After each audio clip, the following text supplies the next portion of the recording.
Bismillahirrahmanirrahim. Assalamualaikum warahmatullahi wabarakatuh.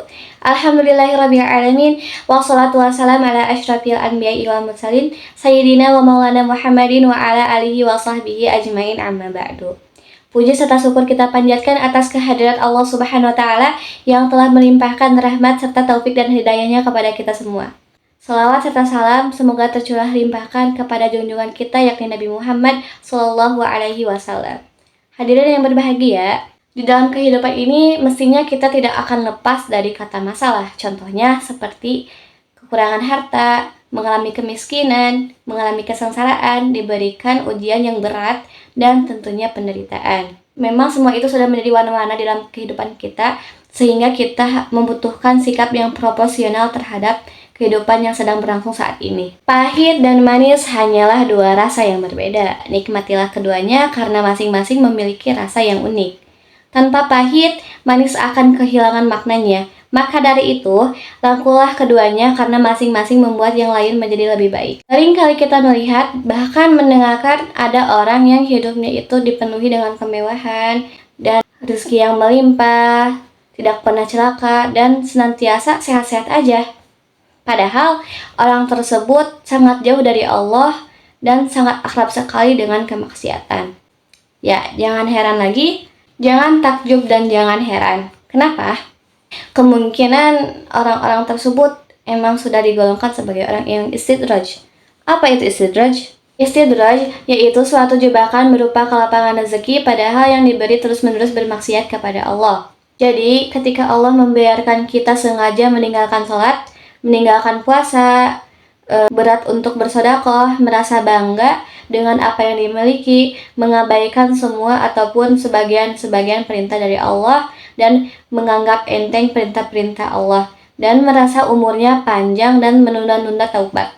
Tapi Allah memberikan mereka hidup dengan harta yang berlimpah, dengan hidup dengan banyak kesenangan, jarang sakit, bahkan tidak pula tertimpa masalah.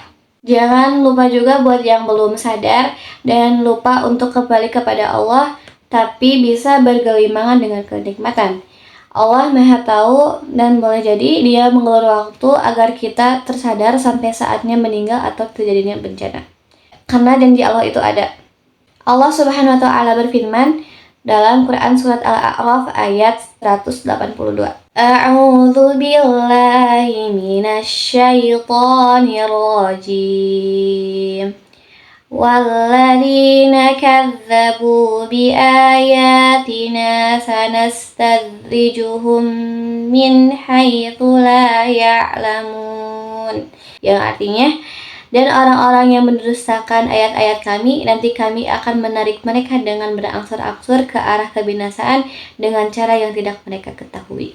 Ayat Al-Quran ini sesungguhnya membicarakan tentang istidraj. Artinya Allah Subhanahu wa Ta'ala mengulur kenikmatan kepada hambanya sehingga ia semakin tenggelam dalam kemaksiatan dan semakin lupa diri di bawah kendali oleh hawa nafsunya, sampai pada akhirnya ia terjerumus ke dalam kehancurannya. Kenikmatan yang tak disyukuri, apalagi kenikmatan yang digunakan untuk menentang Allah dan bermaksiat kepadanya, seringkali akan berubah menjadi bencana.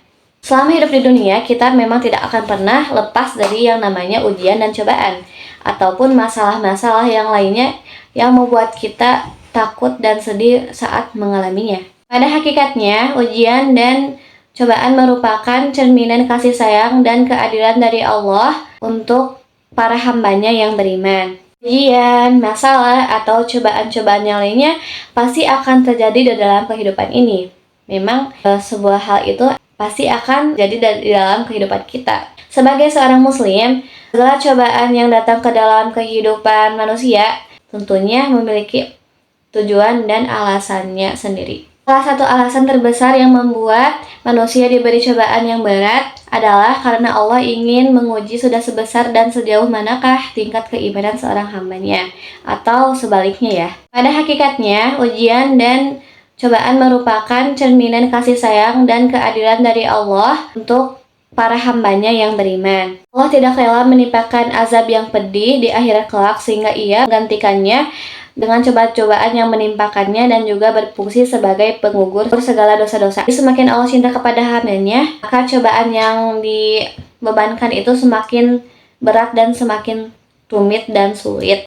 Karena ujian tersebut akan semakin menaikkan derajat dan kemuliaan seseorang hamba di hadapan Allah. Allah tidak rela menimpakan azab yang pedih di akhirat kelak sehingga ia menghentikannya dengan cobaan-cobaan yang menimpakannya dan juga berfungsi sebagai penggugur segala dosa-dosa. Jadi semakin Allah cinta kepada hambanya, maka cobaan yang dibebankan itu semakin berat dan semakin rumit dan sulit. Karena ujian tersebut akan semakin menaikkan derajat dan kemuliaan seseorang hamba di hadapan Allah. Cara dan hikmah yang bisa diambil jika tertimpa cobaan dari Allah. 1. Sebagai wujud kasih sayang Allah. Secara logika, seseorang yang sedang menyayangi orang lain, ia akan sering memperhatikan orang yang disayanginya. Yang kedua, membuat seseorang semakin sabar. Ketiga, melatih belajar bersyukur. Di dalam surat Ibrahim ayat 7 disebutkan bahwa sesungguhnya jika kamu bersyukur, pasti kami akan menambah nikmat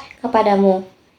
Dan jika kamu mengingkari, sesungguhnya azabku sangatlah pedih. Yang keempat, menjadi hidup apa adanya. Yang kelima, jangan overthinking. Jadi, ketika Allah memberikan kita cobaan yang berat, ada baiknya kita tidak berlarut-larut dalam kesedihan dan tidak perlu memikirkan pemasalahan secara berlarut-larut.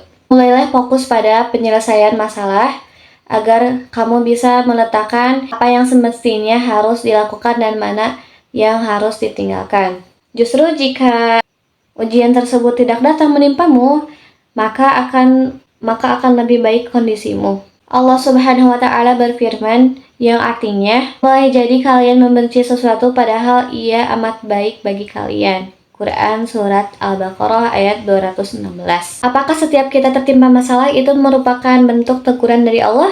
Musibah juga bisa sebagai teguran dari Allah bahwa yang dilakukan seseorang itu salah. Jangan pernah menyerah, jangan bersedih, jangan berputus asa. Musibah dan bencana hanyalah bagian kecil di dalam perjalanan kita yang sangat panjang ini. Jadikan bencana sebagai pembelajaran penting yang bisa menjadikan kita sebagai manusia positif. Musibah terbesar yang dialami manusia itu bukan berupa tsunami atau longsor, tapi hilangnya rasa berjuang dan munculnya rasa ingin menyerah. Mungkin segitu saja yang dapat saya sampaikan. Sekian dan terima kasih.